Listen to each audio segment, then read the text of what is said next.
It's time for a new episode of Steel Toes and Scoreboards. Allen Iverson is always going to be my all-time point guard. The real AI? Practice. We're talking about practice, not the game. His contributions to professional baseball cannot be denied. You sure about that? Then why is he not in Cooper's Town? Come on, puss. Nope, Hattie, old girl, he takes a backseat to Joe Montana. 2 years now we've been doing this bullshit. I can't believe podcast hasn't thrown us off the air. Marvin Harrison or Reggie Wayne? Reggie Wayne. Hot take. Taylor versus Serrano, 2022 Fight of the Year, baby. 2 women sold out in Madison Square Garden. Incredible. You're the biggest homer ever. Whoa. You leave my Dodgers, Steelers, and my Penguins out of this. We did a lot of hockey talk last year. I enjoyed that. Well, it's a great sport. Kill a guy with skates. What's better? It's true. All right. One-on-one, full contact, both in their prime. LeBron versus Jordan. Come on, Hattie, old girl. You really think that deserves an answer? Okay, fine. We'll take it. Coming soon on Steel Toes and Scoreboards, a top 25 QB episode. Beto. Nope. Not after that point guard cluster episode. Oh, man. Tyson Fury versus Mike Tyson in their prime. I'm pretty sure somebody named Tyson would win. This Live Golf versus PGA Tour feud has been an incredible news story this year. It's a pissing contest, but it has been funny. That Waco episode did killer numbers on our downloads. See, good thing we cover more than just sports. Have I worked a pro wrestling reference in yet tonight? And here we go, folks. Once again, he gets going. Well, you know. I like wrestling. Leave me the fuck alone. Peyton, Brady, Breeze, and soon-to-be Rodgers all retired.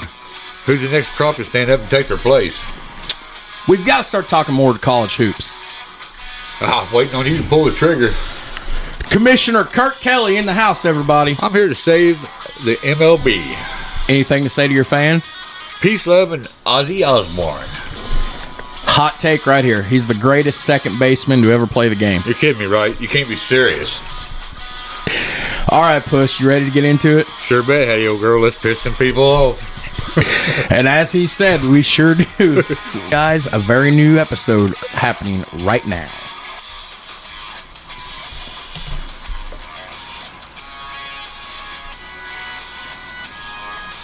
Scoreboards. Jared Atkins, Weeknight Chronicles edition. It's a very spring-like Tuesday night here in April. The homie Kurt Kelly should be joining me. We are scheduled to record tonight at 8 o'clock. But I'm just going to jump on here and get the ball rolling, mainly because I wanted to start by talking a little bit about WWE. We are back. I am back, I should say, I guess. You know, we didn't record forever and a day until just this past weekend. We talked this one's for John, the Packers and Broncos Super Bowl. Kurt and I are supposed to get together this weekend to record. I think we're going to talk a little college hoops. For the first time, we're going to officially do a college hoops episode. But anyways, I want to get on here and talk about some WWE stuff just because I didn't want to put Kurt through the rigmarole. And I mean, I always get my pro wrestling shit in, right? But this news here is about 2 weeks old. This was coming on the heels of WrestleMania. This is basically about the selling of World Wrestling Entertainment, or WWE, or I guess the financial merger with Endeavor. So you guys that are into combat sports, you've all heard of Endeavor. That's the parent company for UFC. They made the announcement about 2 weeks ago. UFC and WWE and Endeavor and the WWE, I should say, they signed an astronomical, historical landmark agreement to merge and form a new publicly traded company. And it's going to be listed on the New York Stock Exchange as TKO, which is great. But it's gonna merge both brands. Now, WWE has been a publicly traded company on the New York Stock Exchange since 1999, the fall of 99. I can remember that. I was still in elementary school. So this is a big deal. I've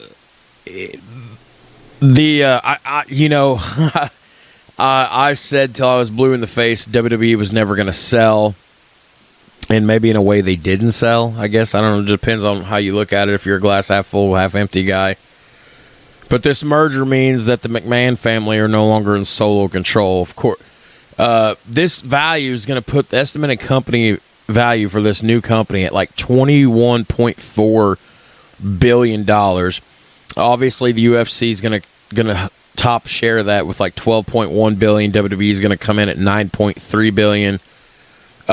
Ari Emanuel, who is the CEO for Endeavor, he will continue in that role, becoming the CEO of the new company. Now, Vince McMahon, who came back after he retired, went away, got that pee-pee spanked for the sexual abuse allegations and everything.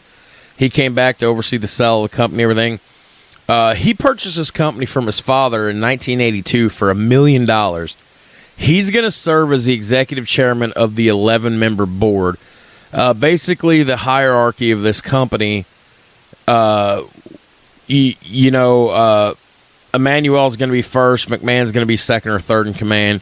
Now, Vince will be the executive chairman. Dana White will continue to serve as the president of the UFC. WWE's Nick Khan, douchebag. God, I hate that guy. Nick Khan's going to stay on as president of WWE. Now, Khan broke bread and talked with ESPN shortly after the merger was announced. He said, "I think so highly of Dana. Vince has respect for what Dana has built, so we think it's going to be just fine. And if there's any debates, these will be private. Once we come out of the debate room, we're aligned and we will move forward together. You have the two greatest promoters of the last 40 years now in the same house with Vince McMahon and Dana White. We can only learn from one another." Now, what's interesting is that this was announced the day after WrestleMania, which, of course, it was, been rumored a couple days ahead of time. It's coming off probably the best-selling WrestleMania of all time, ticket-wise. They had a gate of damn near $22 million for 2 nights at SoFi in Los Angeles. So that's impressive. Now, what also makes this interesting is for the first time in history that I can ever remember, WWE's coming off $1 billion a year revenue. If you get on WWE's corporate website, not WWE.com, but you go to like WWE corporate, that lists a whole bunch of these analytics and these finances and these records and all this shit. They're coming off $1 billion a year revenue, which has never happened before. You think of the height of the Attitude Era and the boom period of wrestling in the 90s and the first part of the 2000s. These guys are making money hand over fist, millions and millions of dollars, but they've never had $1 billion a year, which I think is very interesting because I've been of the approach of the last couple of years that the business is kind of stagnant. The professional wrestling industry, business is just not where it needs to be. I don't think anybody's happy about the way business... Anyways, I don't need to get into all that, but for me to think that the business has kind of fallen on its ass in recent years, and then to have $1 billion a year revenue across all your, your licensing and your ticket sales and your merchandise sales and all this shit. So it's impressive. Nick Khan continued on in this interview with ESPN and said, "I think it's an incredible opportunity for us to continue growing what is already a global brand known as WWE. We're in 170 countries. We now have the opportunity to monetize each and every one of those countries in a far better way with Endeavor's global presence." Now, on the flip side of that, UFC has a rights deal with ESPN, which also includes ESPN Plus for exclusive monthly pay-per-view deals and all this shit. WWE's got these major deals with Friday Night SmackDown on Fox and NBC Universal for Monday Night Raw and USA Network. Now, those are about $500 million a year combined annually. Those are set to expire next fall. So this merger couldn't have come at a better time because all these negotiations and shit even though WWE is a well-known brand, now you're bringing Endeavor and the backing behind that with you. You're going to get fucking phenomenal TV deals out of this. So, and anyways, WWE has the, of course, I bitched in 2021 when they sold the network to NBC Peacock. But of course, Peacock is great now. I love it. I have The Office back, and I have the WWE Network. Basically, what more could I want? And I'm binge watching the shit out of Law and Order and House too. So, Nick Khan would continue saying, "I think TV rights goes up, our ratings are up, our relevancy's up." That's debatable, Nick. Our revenue's up. We'd like to think we have the hot hand going into these negotiations for better TV deals. Da da da da da. Now, what's interesting about this is squirrel. Sorry. What's interesting about this is there's been some MMA stars in the last 2 weeks, because, of course, this news here is about 2 weeks old, but I had to put it on here. It's my first real chance to record, and I just thought I'd throw it in before I get Puss on the phone. But at any rate, what's interesting about this is some of the MMA guys have been vocal about this. I don't do fake fighting type things, so it's really interesting. But then it's also interesting when you think about how many MMA people have jumped ship into professional wrestling. Don't come at me with Brock Lesnar. Brock was a pro wrestler before he was an MMA guy, and he came back to WWE. But you got Ronda Rousey now. You've got Matt Riddle. You've got Shayna Baszler. So, yeah, I don't know how to feel. I could do a fucking 4-hour episode on how I feel about this. I swore this company would never sell, and if it ever did sell, I said it was going to sell to Disney, because Disney fucking gets their hands on everything. And I was wrong, but I don't know, man. I could do, like I said, I could do a 4-hour episode about this. And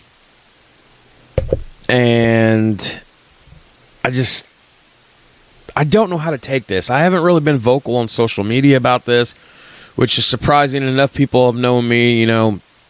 Pro wrestling's been this thing in my life since I was 3 years old. You'd think of all people, I would be vocal about it. I've had a couple people text me, too, and be like, you haven't said shit about this merger deal. And I'm just still processing this. It's still like The Undertaker's retirement. I was 3 years old. One of my first few memories of wrestling was The Undertaker, and he debuted in 90. So when he retired in 2020, it's like, holy fuck, my childhood died. And here's this WWE thing. They outlasted Ted Turner. They outlasted Paul Heyman. They've outlasted everybody.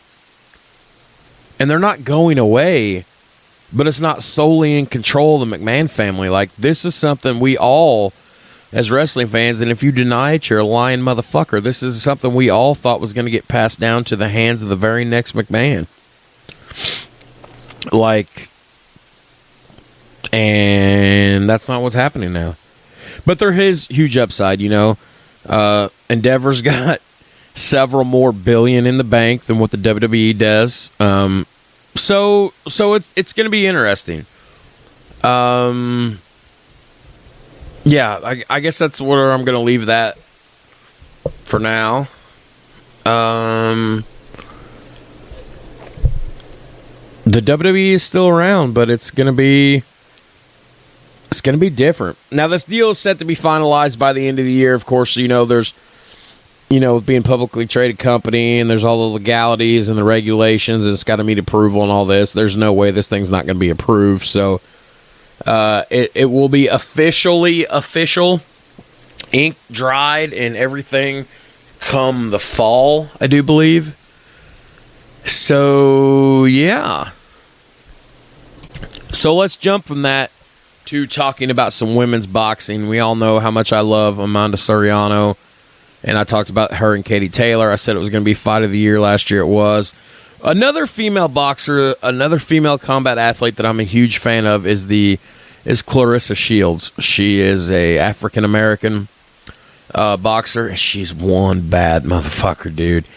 Anyways, for the first time in 5 years, Shields is going back to Detroit to fight. She will have the first defense of her new undisputed middleweight title. It's going down June 3rd at the Little Caesars Arena against Hannah Gabriels.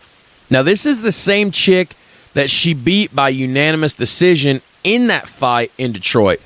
And, of course, the fight's going to be broadcast on DAZN, D-A-Z-N, DAZN, who, not a big fan of DAZN, but, man, when it comes to boxing, there's nothing better. Now, this is also going to be the first time Shields is going to fight back in the USA since 2021 when she became the junior middleweight champion, when she beat, old girl, what's her name, in her hometown of Flint, Michigan. What the fuck was her name? Marie something. Anyways, now Hannah Gabriels is the only fighter to knock Shields down during her career. She sent her ass to the mat in the first round of a fight that Shields would eventually win by unanimous decision, which is what gave her the WBA and the IBF middleweight titles. Now, Hannah Gabriels is no pushover herself. She's 21-2-1, 12 knockouts. She won her next 3 fights after losing to Clarissa Shields, but she hasn't fought since April 17th of 2021. We are 2 years and a day. So now, and also it should be noted that Hannah is in her 40s, whereas Clarissa Shields is in her prime. She's only 28. She didn't even hit her prime yet. She's 28. Now, she fought last in October. She was the headliner on this sold-out female card that went down in London where she beat Savannah Marshall, which was a phenomenal fight. She beat Savannah Marshall by unanimous decision to win the middleweight title. Now, the win only avenged the only boxing loss for Shields at the time. Now, she's one of the most accomplished fighters in boxing history. Trust me, as much as I talk about Amanda Soriano, and you guys know I get passionate about female boxing, we mentioned it so much. We mentioned it so much last year in passing, or at least I did. I just text Puss, and he has still not text back. Okay. Clarissa Shields she's a baddie, and I love her. She's a phenomenal athlete. She's a phenomenal boxer.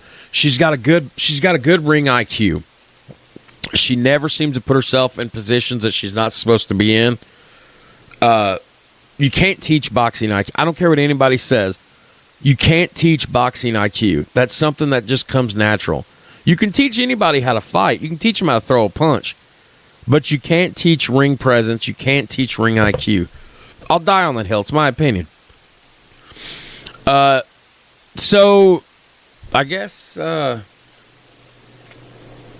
I guess we're gonna just keep rolling tape. I have not heard back from Puss. I know he's a tired boy. He's working.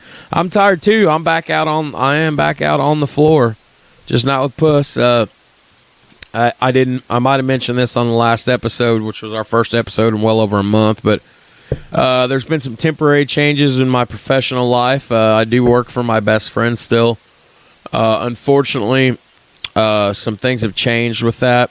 I'm now temporarily for the next 6 months to a year, I am a part-time employee making part-time wages. One of the companies that we subcontract for has changed the way they do a bunch of their data testing and data entry and invoicing optimization and all this stuff. And about 60% of my workload was cut out. So even though this has been my best friend since we were, pups, he's still my boss, and I knew this was coming. I figured it was coming. He said, look, I can't justify paying you what I'm paying you if I'm only getting 40% of the work. It's just business. Here's the deal. You can work in the evenings and everything, but I'm going to have to cut your hours, cut your pay. And so I couldn't make it on what I was going to be making, I couldn't make it, so I had to go back to work full-time. I'm working in a butcher shop now, a local meat processing, meat cutting, butcher cattle, butcher hogs, processed deer, all sorts of stuff. Laid my finger open last week, really bad, really deep. My fingernails are about to fall off. Anyways, but anyways, I know Puss is. Anyways, I keep saying anyways. I know Puss is probably tired. He's probably sitting naked in his beanbag chair eating Cheetos. Maybe he went mushroom hunting. Who knows? But we're going to keep rolling tape without him, and if he chimes in, he chimes in. If not, he'll be back this weekend when we cover some college hoops. I think we're going to do actual hoops. I'm excited. But anyways, two of the biggest personalities in combat sports are going to duke it out on my birthday, August 5th, from the American Airlines Center in Dallas, Texas. Douchebag Jake Paul, former UFC, I should say, loudmouth, Stockton Salute, Nate Diaz. They're going to go in a boxing match on August 5th. 185 pounds is the weight.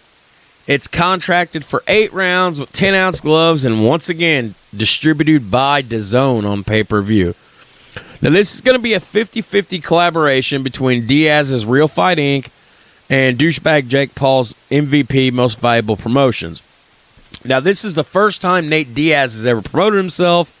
The first time he will fight outside the UFC in 15 years, and his first career boxing match, which I always said MMA's got a lot of similarities to pro wrestling because you've got to promote yourself, you've got to work yourself.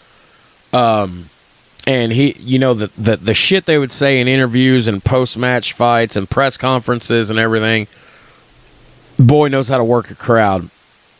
So, Diaz has been involved in some of the biggest pay-per-view events in the UFC, though. I mean, we all remember what went on with Conor and Jake Paul. God, I hate Jake Paul. Yeah, I mean, he has made a name for himself on the boxing circuit. Of course, I like to think some of those people took a dive, but that's me. Now, these two have been talking shit on social media and interviews for the past year and a half.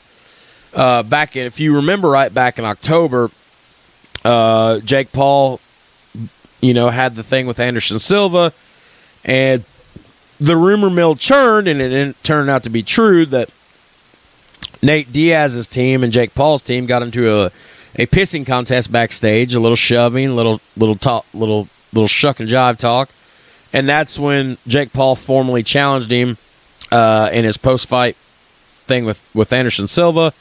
Now, Diaz was typically fighting, if you remember, he was fighting in the lightweight division. The lightweight division comes in, if I'm not mistaken, featherweight's 145, so lightweight should be 155.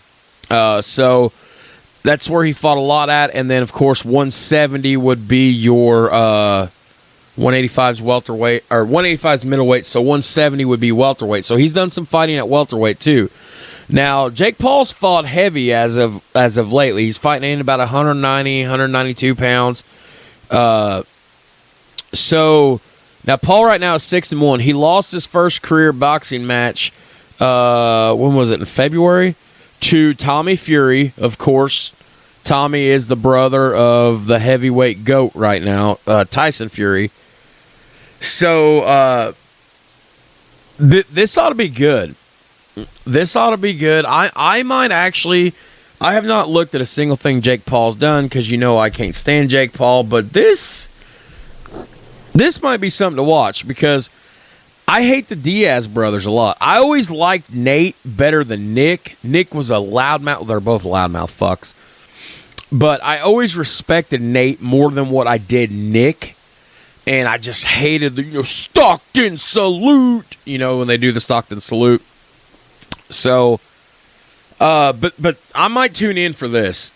I think I have a DAZN subscription, if I'm not mistaken. So I might tune in for this. This might get really interesting.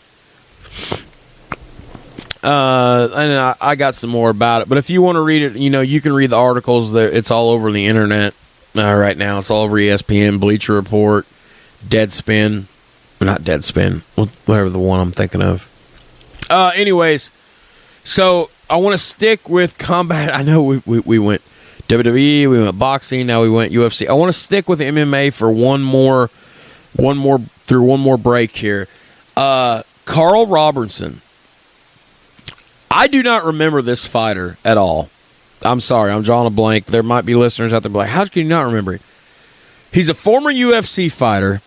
He was arrested in New Jersey over the weekend for his involvement in a theft of more than $200,000 worth of jewelry and valuables from a private home in New Jersey. Now, he's being charged with burglary, theft, criminal mischief, possession of a controlled dangerous substance, and several weapons offenses in Monmouth County. He was arrested March 23rd during a motor vehicle stop, and in a vehicle investigation it was revealed to have been connected to the burglary. Now, after a police officer searched the vehicle, they found a 9mm handgun with an extended mag, packages of suspected crack cocaine, lots of marijuana, and items related to the burglary. Now, Robertson spent a few weeks in custody at Monmouth County Correctional Institution before being released on bail. The Howell Township Police Department also arrested another man alleged to be involved in this burglary, a 32-year-old named Nathan Thompson, who is a resident of Neptune, New Jersey, much like Carl Robinson is. Thompson is being charged with burglary, theft, and criminal mischief. Now, the allegations go the two men entered the home on December 26th by forcing open a rear door and stole more than $200,000 worth of exotic jewelry and other valuables. They wore masks and gloves and were captured on surveillance video both inside and outside the home. Anyway, so for those of you, like not remembering Robinson, like I mentioned, I don't, but he was released last July from the UFC after his fourth straight loss in the company. He competed in the light, heavyweight, and middleweight divisions, and he'd been in the UFC since 2017 after knocking out Ryan Spann on Dana White's Contender Series. Okay. Dana White's Contender Series. Here's another thing. I don't know how famous this guy is, but we know I always do the whole rich people and famous people, pro athletes, celebrities aren't held to the same standards as everybody else. I don't think this guy's got enough clout in the world to do this, but you surely made a few dimes in your day. Do you really need to be stealing $200,000 worth of shit from somebody's house? Like, I don't get it. I don't know how much money this guy's got in the bank. Obviously not a lot if he's stealing shit, but I don't know. The world's gone stupid, bro. Like, legitimately, the world's gone stupid.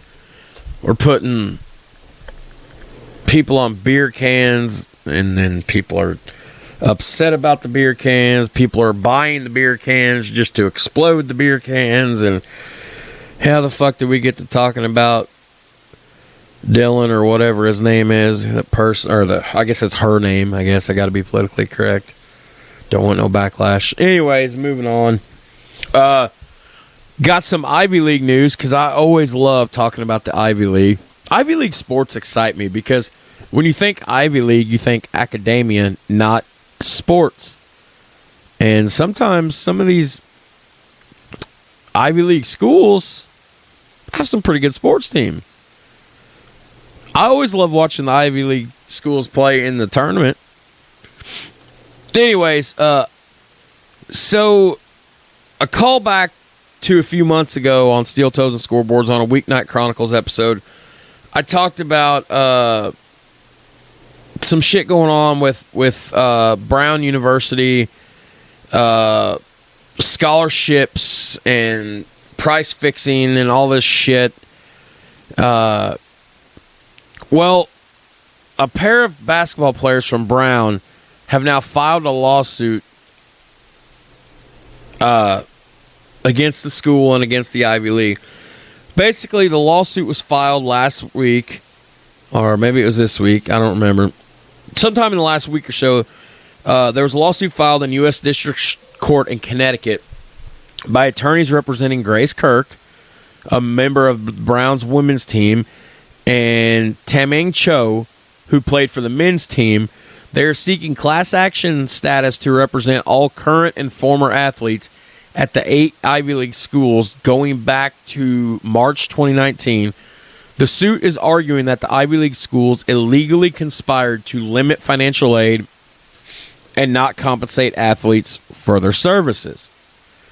The lawsuit states, quote, in either case, regardless of whether considered as a restraint on the price of education, the value of financial aid, and the price of athletic services, or the level of compensation to Ivy League athletes, the Ivy League amendment is per se illegal. Now, this includes Harvard, Yale, Brown, Princeton, Dartmouth, Cornell, Columbia, Penn. Now, they don't offer merit scholarships of any kind, including athletic scholarships. Now, this policy goes all the way back to way before any of us listening was ever thought of, back in 1954, making the Ivy League the only D1 athletic conference that prohibits member schools from offering athletic scholarships. Now, the executive director for the Ivy League, Robin Harris, defended the policy in a statement responding to the legal action, which is a callback to what we mentioned in episodes earlier this year or at the end of last year. She said, quote, "The Ivy League athletics model is built upon the foundational principle that student athletes should be representative of the wider student body, including the opportunity to receive need-based financial aid. In turn, choosing and embracing that principle then provides each Ivy League student athlete a journey that balances a world-class academic experience with the opportunity to compete in Division I athletics and ultimately paves a path for lifelong success." That was a whole nice bunch of way to say, not our problem. Exactly what not our fucking problem. That's what they're saying.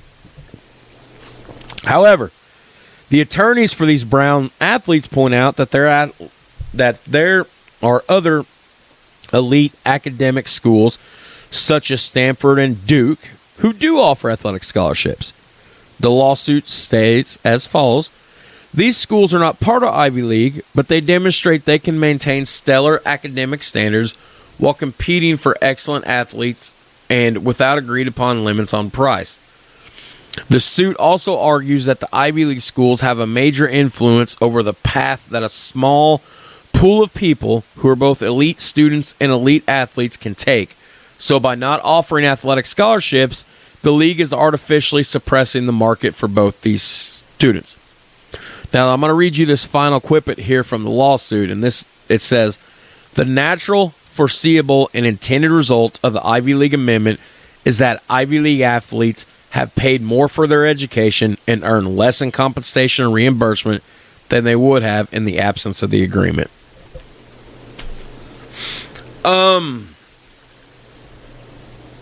Fuck it.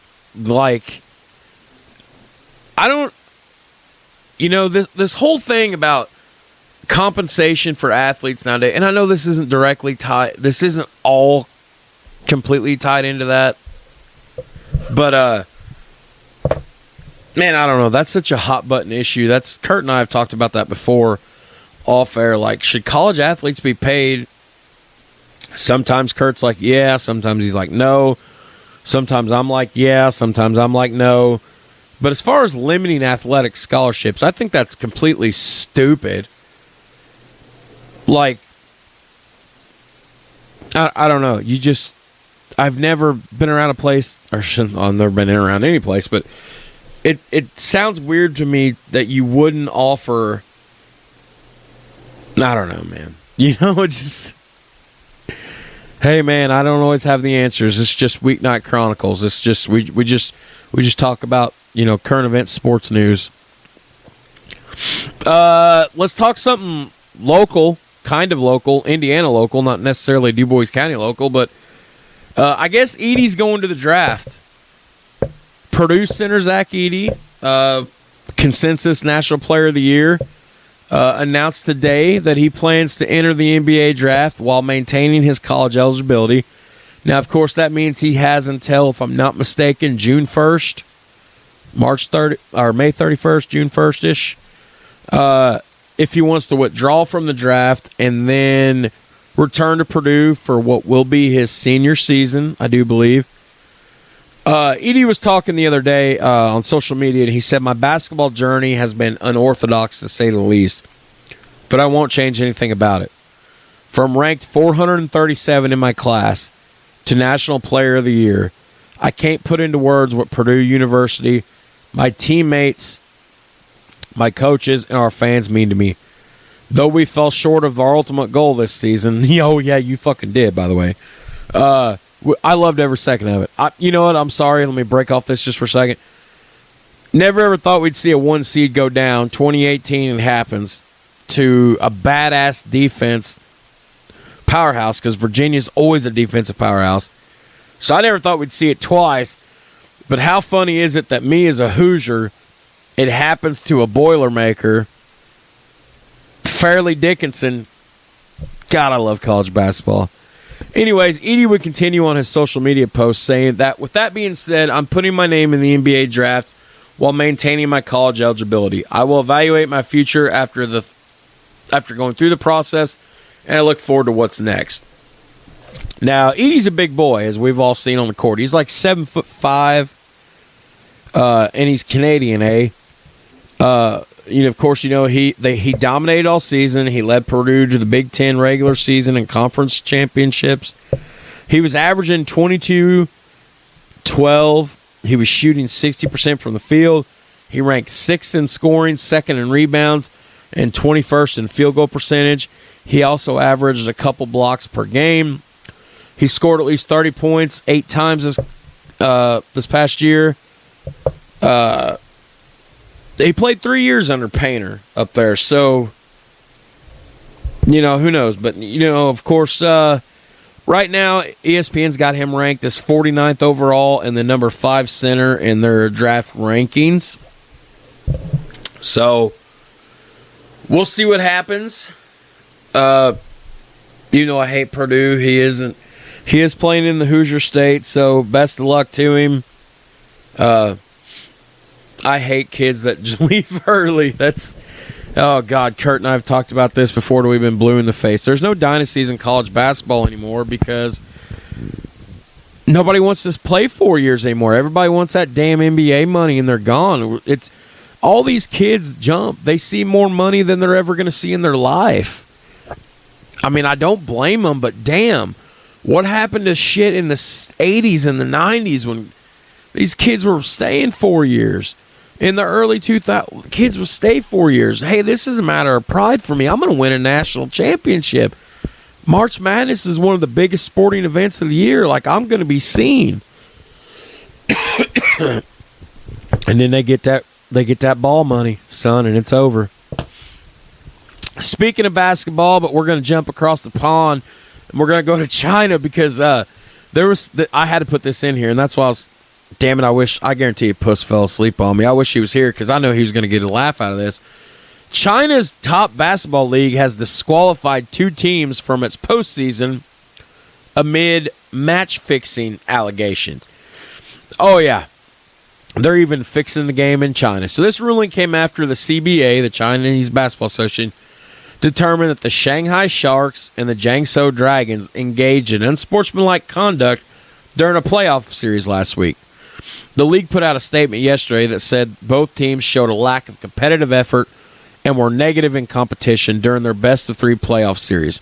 The teams will also be fined the equivalent of $5 million and have their general managers and head coaches suspended from the league for up to 5 years. Now, the Chinese Basketball Association is ran by NBA standout. Would you call him a standout? Probably the most famous Chinese basketball player of all time. That's Yao Ming. Ming said Monday in a statement that the situation was very saddening, but he stressed that the disqualifications and penalties were necessary to preserve the integrity and the credibility of the Chinese Basketball Association. So, where is my vape? Okay. So, I guess basically what this is saying is during their game, the Dragons were leading the Sharks 196 with 1:36 remaining, but committed 5 straight turnovers over the next minute that helped Shanghai gain a 10-point lead. The game ended in a 108-104 win for the Shanghai Sharks and a 2-1 series win. Now, what's also interesting about this is the Sharks have former NBA players on their roster. Former number 2 draft pick Michael Beasley and Eric Bledsoe. The league accused the Sharks of negative contention in Game 2 of the series, a 97-90 victory by the Dragons. Shanghai allegedly lost the game intentionally to extend the series to Game 3 and allow Bledsoe, who had been given a 4-game suspension before the postseason started, to return earlier in the quarterfinals. Beasley's not played in the league since 2019. Of course, Bledsoe's a 12-year veteran. He played for the Clippers last year, if I'm not mistaken. So Yao Ming's pissed, and I guess I'm supportive of that. I don't like people that throw games. This isn't pro wrestling, which I love. Don't predetermine the outcome of a sporting event. Let it happen organically. Play the damn game. So, at any rate. So, that's annoying. That's my dryer. I don't have to do laundromat. There's no more laundromat listening episodes, but I guess we're going to have an impromptu one because we can hear it. I have a washer and dryer at the new place now. Anyways, I wanted to talk to Puss about this too because we got a kick out of this. Animal cruelty and protesters at a horse track. Oh yeah. So I did not check the date on this. I think this was over this past weekend or it was 2 weekends ago. Somewhere in the last week or two. Karak, and I'm probably saying this wrong, Karak Rambler. We're just going to call it Karak Rambler. We're just going to say Rambler. How about that? Rambler, the 8-1 favorite horse, produced a strong finish to win the Grand National over the weekend or 2 weekends ago after the world-famous horse race was delayed for 15 minutes because animal rights activists scaled the fences around the perimeter of the course and got onto the track. I love this. Wait. I love this. Your protest. Hey, man, God, maybe I am an asshole. Maybe I am too far GOP, but you're protesting horse race. Anyway. So the race took place after 3 people were arrested in connection with a plan by the activists to disrupt the race, which they succeeded in doing. All 3 were arrested on suspicion of conspiracy to cause public nuisance. A total of 118 people were arrested on suspicion of criminal damage and public nuisance offenses in a bid to disrupt the race, according to the Merseyside police. We respect the right to peaceful protest and expression of your beliefs, but criminal behavior and disorder will not be tolerated and will be dealt with robustly. With about 30 minutes to go until the scheduled 5:15 start of the race, some activists from an estimated group of 300 people climbed the high fences around Aintree Racecourse and got onto the track. Some apparently intended to handcuff themselves to... Push just text me. Hang on, everybody. I'm texting Puss right now. I'm in the middle of it. Do you want to join in? Let's see what he says.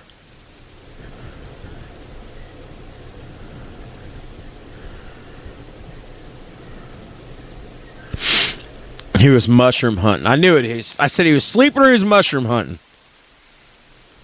But anyways, they attempted to handcuff themselves to obstacles before being taken away by police and security officials who were seen shaking the perimeter fences to prevent other activists from climbing in. Saturday's race was delayed as a result, and 39 horses were kept in the parade ring. The protesters said the race is cruel to horses, with many having died over the daunting fences through the years. So,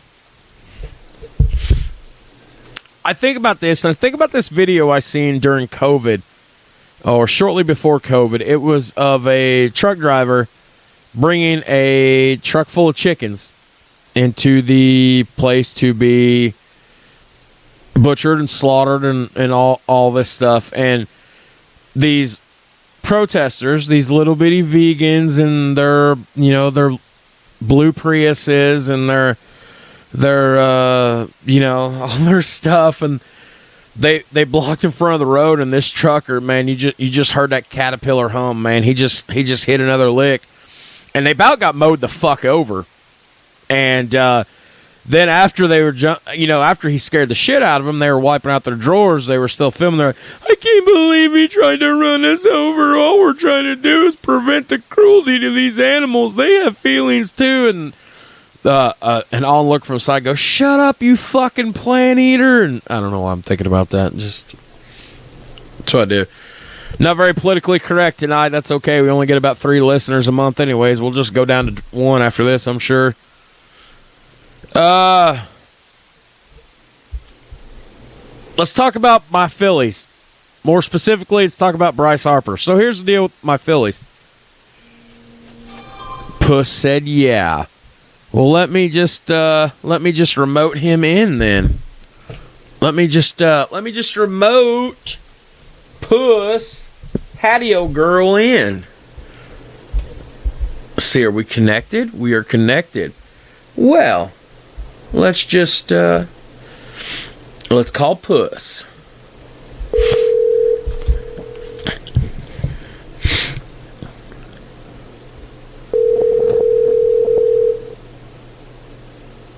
Hello. Puss. Hey, what's going on, man? Hattie-O girl. Yeah, my bad. That's all right. I told everybody, I said he's either naked in his chair with Cheetos, he's sleeping, or he's mushroom hunting. I was out in the woods. So you joined in at the good time, because I was just getting ready to talk some Philadelphia Phillies and Bryce Harper. Oh, yeah? But I wanted to run this by you, because I was just talking about this, just because, God, I want to get a laugh out of you. Okay. So, we don't talk politics on this show.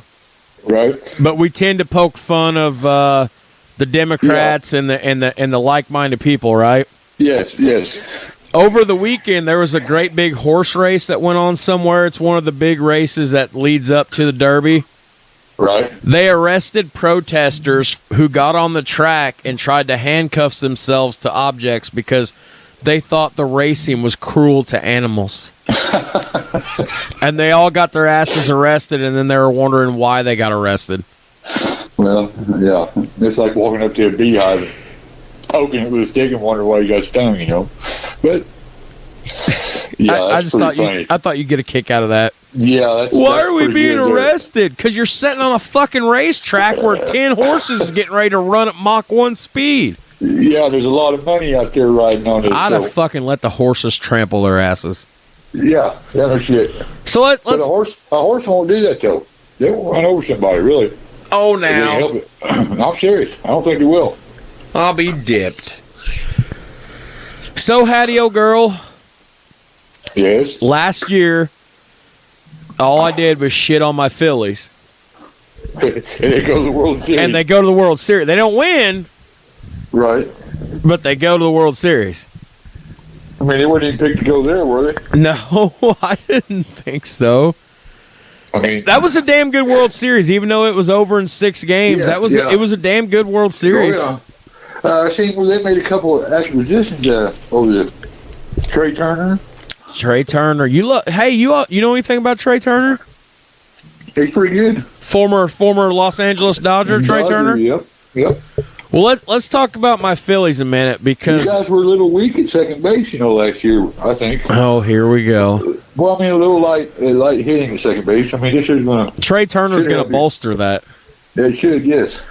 So, Bryce Harper, who had Tommy John surgery after the season back in November, he's getting a little bit closer in his rehab. He started taking batting practice with teammate Ranger Suarez, one of their bullpen guys. Well, that's a good thing. Harper said today afterwards, he said he's grateful for every day. He's trying to get back as quick as possible, be smart, and he's taking his time. And they got weather the storm until you get weather the storm.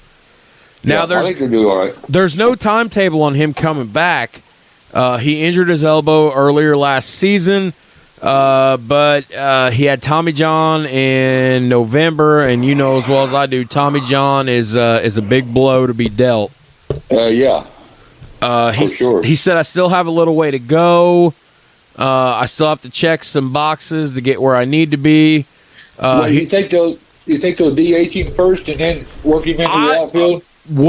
What do I think, or what would I do? Yeah, I would. If once he got to where he could swing a bat, he'd be in the lineup. You know, that's a big difference in that lineup. He said one thing he's not being able to do yet is throw the ball. So he's taking a couple swings, but he's not throwing yet. Well, I mean, they got the DH, you know, so I'd DH him. I would too, just to get him back into swinging things. You know, I would. I would too, as long as it ain't hurting him or anything.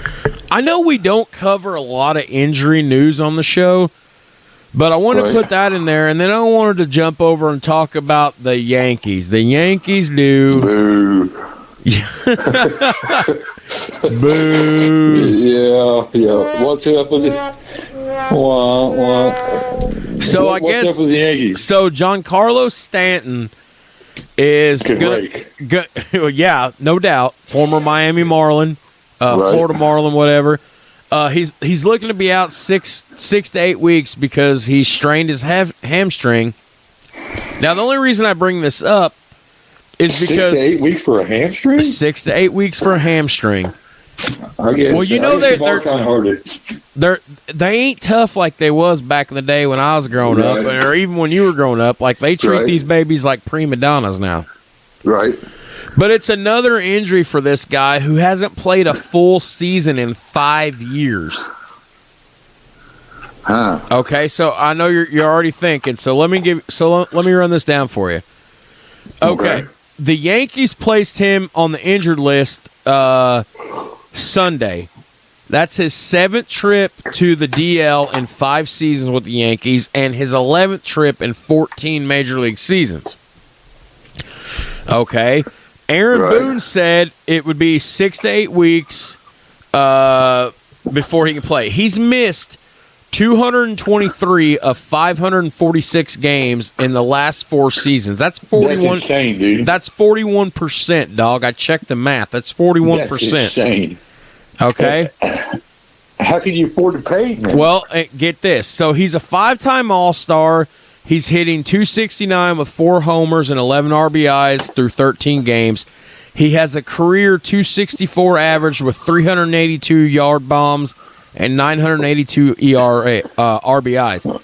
Pretty impressive. At the time of the trade from Miami to New York, he was owed $295 million over the final 10 years of a $325 million 13-year contract. Okay? Them numbers are just astronomical. I don't know. You know, I mean, when you think about it, it's like, what? As part of the trade deal, the Marlins are sending the Yankees $30 million in installments of $5 million each July 1st and October 1st, coming up in 2026, 2027, and 2028. That's a lot of scratch. So the Yankees are getting all this extra shit for a guy that they're not getting nothing out of, but they're still getting paid either way. Right. And then turn around giving that money to him. That sounds about like the Yankees do. The Yankees do Yankee things. Yankee things, yes. And Major League Baseball does Major League Baseball things, or I should say Major League Baseball does dumbass things. Okay, what you got? Well, I mean, we talked, I'm so glad you and I are back to doing this show and we're back consistent again. That last month and a half killed me. Right. But, pretty tough, bro. Yeah, I know. You got a lot of shit going on, bro. Yeah, but you always want to talk sports, and damn it, I do too. Right. Oh, yeah, always. But one of the things we talked about a lot this year was how Major League Baseball, basically, they listened to Steel Toes and Scoreboards. They listened to the Commissioner Kelly episode. We got a pitch clock? And we got a pitch clock. Well, yes. They're thinking about making some more changes. Oh, and the shift. There's no more shift, is there? Oh, just check this out. This is what I got today. So okay. they announced today that in the Atlantic League this season, they're going to do some experimental rule changes, including a designated pinch runner, a double hook designated hitter rule, and further limitations on the pitcher's ability to make pickoff. And I've got a breakdown of all these. Okay. The designated pinch runner allows a player who is not in the starting lineup to be used at any point of the game as a substitute base runner. The player who was subbed out, as well as the pinch runner, will still be able to return to the game. Don't like it. Okay. The double hook designated hitter rule allows teams to use the DH throughout the game as long as the starting pitcher throws at least 5 innings. If the starting pitcher does not throw 5 innings, then the team loses its DH and the pitcher spot would be batting for the remainder of the game. I can deal with something like that. Yeah, I figured you'd like that because I can handle that. Kurt Kelly, one thing he hates about baseball is he hates the designated pitcher because he's old school and pitchers bat. If you're penciled in the lineup, you grab the bat. You know. So there's also a single disengagement rule, which means pitchers can only take their foot off the rubber once per at bat to attempt to pick off or reset the pitch clock. Okay. That's getting pretty technical there, though. So now that's getting very technical. I don't know. Yeah, I don't know how I feel about that. I like the pitch clock. I mean, the pitch clock, the whole thing, the pitch clock this year, we talked about that at length, and that was one of the things I said and you said, but at the same time, I don't want to see a World Series game end on a technicality because the pitch clock. Absolutely not. Yeah, right. And I guarantee you at some point this postseason, that's going to happen to somebody. It might not be the World Series, but something's going to happen with that pitch clock. Yep. So be back to the drawing board. Back to the drawing board. So let's see what else we got. Because I already did a little bit of this. Oh, I got a little bit of golf news. I just throwing this in here. It's not no Saudi blood money. Okay. But because you know how I always talk about how I said Ernie Els has probably the most beautiful swing I've ever seen. Oh yeah. So the Senior Tour, which is basically the PGA Tour Champions, it's getting its own competition in the form of a World Champions Cup. So this is going to be an inaugural 3-way competition between players from the U.S. and Europe and the rest of the world going down in December in Bradenton, Florida. There we will see legends like Jim Furyk, Darren Clark, and Ernie Els were announced as team captains. So this competition is going to air on NBC or on ABC and ESPN, and basically it's going to be a format similar to the President's Cup and the Ryder's Cup, but it's just going to be for the Senior Tour, basically. Okay. And I just put that in there because you've heard me say before, I love watching golf, and I think Ernie Els has probably the most beautiful golf swing I've ever seen. He does have a pretty golf swing, yes. Okay. Absolutely. So, I mean, I ain't got a lot because I already ran through a little bit of it while I was, you weren't, I started on it, but I guess we'll end on some NFL news, bro. And yesterday, Jalen Hurts got fucking paid, bro. Did you see this on your? I didn't see it. You got a fancy phone now, so you got access to all the internets and the Google machines and everything. Yeah, I'll look it up. Yeah, Jalen Hurts got big time money. Jalen Hurts got fucking paid. He is the most highest play. Okay, I want to think about this for a minute. Jalen Hurts is the most highest paid player in NFL history. Okay. He's beating out guys that got paid like Tom Brady, Brett Favre, Aaron Rodgers. You're telling me this kid who took his team to the Super Bowl, they didn't win, but he took his team to the Super Bowl. He's an SEC product, which I fucking hate the SEC. He's an Alabama product, which I fucking hate Alabama. Right. But you're going to tell me this little kid, this this dual threat quarterback, but he's not a pure pocket passer. This guy's going to be the highest paid player in league history. Interesting. For those who don't know, the terms of the contract, on Monday it came out that they agreed to a 5-year, $255 million contract that includes... that's not even the best part. It includes 180 of that is guaranteed. 180 million of that is guaranteed no matter what. No matter what. No matter what. I mean, he could throw 37 interceptions and 6 touchdowns for the next 3 years, and even whether they cut him or not, he's still getting paid. That's where it all goes wrong right there.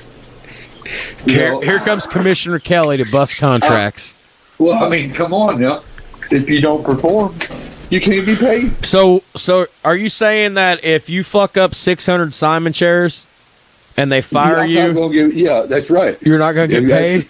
Absolutely. I mean, I'm in the why should it be any different? I'm in the butcher shop now. If I cut up 16 hogs and I cut them like cattle instead of cutting them like hogs, yeah, you're not going to be working there very long. I'm not going to be working there very long. Probably not going to be working there very long either. I almost cut my damn finger off last week. Oh shit! I seen you Sunday, Tuesday. I laid my finger open bad. I was 2 hours into my first shift. Damn it! Oh, I'm about to lose my fingernail, bro. Ooh. Yeah. It's gnarly. You'll see it. I'll show you Saturday night. It's gnarly. All right. Hey, I got a quick question for you. Yes, sir. Our friends in Richmond, is everybody all right up there? Yes, I was going to tell you about that. So, for those our listeners here, our friends that After Two Beers podcast, we always when Kurt and I went to Richmond, there was a big industrial fire that burned for about 3 days. It was smoldering for about a week. That was actually not very far from where we were recording at, because our good friend Kevin Shook, who owned the studios we recorded in, Kevin did a lot of filming with his drone, and from what I can see, that building was only maybe a couple blocks from where we were recorded at. That's crazy, then. Yeah. I mean, have you been in touch with anybody up there? I seen Dutch posted on Facebook. I have not reached out. I will reach out to them. Reach out, make sure they're okay. But it was, it made national headlines. It was such a big ass fire. Yes. It wasn't just Indiana headlines. I mean, do you find that suspicious in any way? There's a big ass building. Kevin posted pictures. Kevin Shook posted pictures of what it looked like before, and there is a big ass hole in the ground, kind of where that building used to be. And do you not find it a little bit suspicious all this shit going on? You mean with all this shit, and then we got trains colliding in Ohio all the time? Yeah. It's the rapture, bro. The end of the world cometh. Well, I mean, it could be, right? God, I hope not. I'm not ready to die yet, puss. You're not. We still got more content to put out. I don't want us to go yet. But I guess if somebody decides that it's time, that's what you always say. What was the joke you always made? I mean, I don't want to die. I'm scared. I ain't ever died before. Well, that's right. I mean, yeah, exactly. I mean, we fear the unknown, right? We do fear the unknown. There you go. I mean, I've never died before, so I don't know. But so unless you believe in reincarnation, that's a whole other thing. Well. That's people remembering past lives, I don't know. That's very true. Yeah. I do have some news for you. We'll have to get off the air first before I let fill you in on something at work every day. You'll be blown away. Something good or something bad? Something bad. Uh-oh. Yeah. Hang on 1 second. I got a text. All right. I know I'm supposed to be professional, and here I am. Well, people understand that. There's lives outside. We got lives outside the show. I guess the last bit of news. Well, there's something else I could go over. We'll go over in a minute. But before I do that, because it's you and you're my homie, right? I have some Pittsburgh Steelers trade talk news for you. Really? Yes. All right, lay it on me. Okay. So the Pittsburgh Steelers. Go ahead. I've been following there's something in their moves quite a bit, but I haven't heard about this one yet. Okay, so this come out today. Apparently, I seen the ticker come across my phone early this afternoon. The Steelers are expected to trade for the LA Rams wide receiver Allen Robinson. Okay. The trade, which is contingent on Robinson being able to pass a physical, the Steelers would receive Robinson and a 7th-round draft pick for Pittsburgh's 7th-round draft pick, which would be, they're swapping 7-round picks, but that's, let's see, I don't know, the Rams are picking a little bit higher in the 7th round, which if it's 7th round, who gives a fuck, but right. Robinson is scheduled to undergo his physical tomorrow. He will be with Pittsburgh team doctors. The Rams will pay the $10.25 million of Robinson's $15 million salary, and the Steelers will pay the remaining $5 million. Now, he would be another experienced player for that hotshot young quarterback you have. Right. But what's interesting is this is a team, the Steelers team, that they usually build more through the draft than free agency and trades. Yes. So we got a new general manager in there now. Yes, that's right. We talked about that last year. You and I, Omar Khan. Oh, yeah. Shaking things up a little bit. Making some shades up. Robinson will become the 3rd most experienced player on the roster behind veteran defensive back Patrick Peterson. Yep. That was a good pickup, I think. That was a good pickup for you guys in free agency. And you've still got Cam Hayward on the defensive line. Now, Robinson, he's kind of an interesting player because he had one good year, and then he went to Chicago after he left Jacksonville. That would ruin anybody. And that would ruin anybody. So basically, before we get to that, let's continue here. Robinson signed a 3-year, $46 million contract with the Rams in the offseason last year, but he finished the year on injured reserve. In his lone season with L.A., he had only 33 catches for 3 touchdowns and 339 yards in 10 games.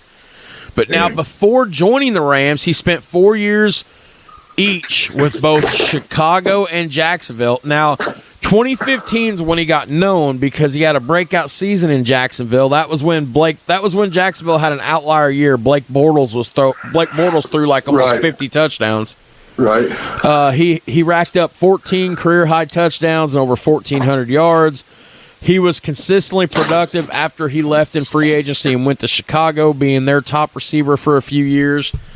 But this would give them, the Steelers, wide receiver core, which is already a position of strength. It would give them a veteran presence to go along with your 2nd-round draft pick last year, George Pickens. That beast. You got the Pickens-Pickett connection, right? Kenny Pickett and George Pickens? Yes. Pickett to Pickens. Pickett to Pickens. So what do you think about that, Mr. Steelers guru? I tell you what, if they keep both these guys healthy and we keep Kenny Pickett upright, there's going to be something there, I'm telling you. There's going to be. You know, that's awesome. Saturday night, you and I, talk a little college hoops. Yeah, I'm down. You've had a good one picked out, too. Well, why don't you tell everybody what we're going to talk about? 1985. Georgetown, Villanova. Raleigh Massimino, John Thompson, Patrick Ewing, Ed Pinckney. Oh, man. Yeah, great matchup. What's the story you always tell? You've told off and on about Gary McLean. Yeah. Told Sports Illustrated they was high on cocaine. The whole Villanova team. These are college kids high on cocaine. Yeah, playing the game. Yeah, they admitted to it. You know. Puss, if I'm not mistaken, Georgetown was the 1 seed, weren't they? Oh, absolutely. They were number 1 all year. Nobody would beat Georgetown. Were they the number 1 overall as well? Yes, all year. And they never did come out in the first place. I was born in 87. This was 85. But if I remember history throughout the years, Villanova would have been somewhere between an 8 to 10 seed, right? Yes. Boy, you talk about an upset, huh? Oh, my.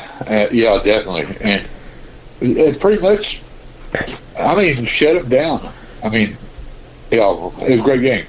How are you going to shut down Patrick fucking Ewing? How are you going to shut down Patrick Ewing? Double team. I told... go ahead.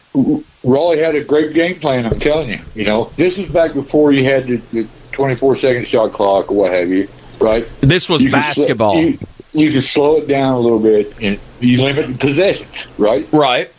And that's what they did. They to a T. They rebounded, they defended, and then the rest fell into place. Great series, great game. I think you're excited about this because this will be our first official college basketball only episode. Well, we give them Super Bowl and World Series some time, but NCAA is a pretty big thing too. You know what? I think this will be one of our better years content-wise, and I'm excited. And if this goes well, man, we might have to do some more throughout the year, looking back on certain times in March Madness. Who doesn't love tournament time? Oh yeah, I know we're a month late. Yeah, absolutely. I know we're a month late to the party, but who doesn't love tournament time? Right. I see no reason why we shouldn't talk a little bit. College basketball, Georgetown and Villanova. Well, then we're going to have to do Houston and NC State, absolutely. Jimmy V, right? Yep, 1983, which was Lorenzo Charles, which was our top moment ever in our sports moments in history. Pandemonium, man. Pandemonium.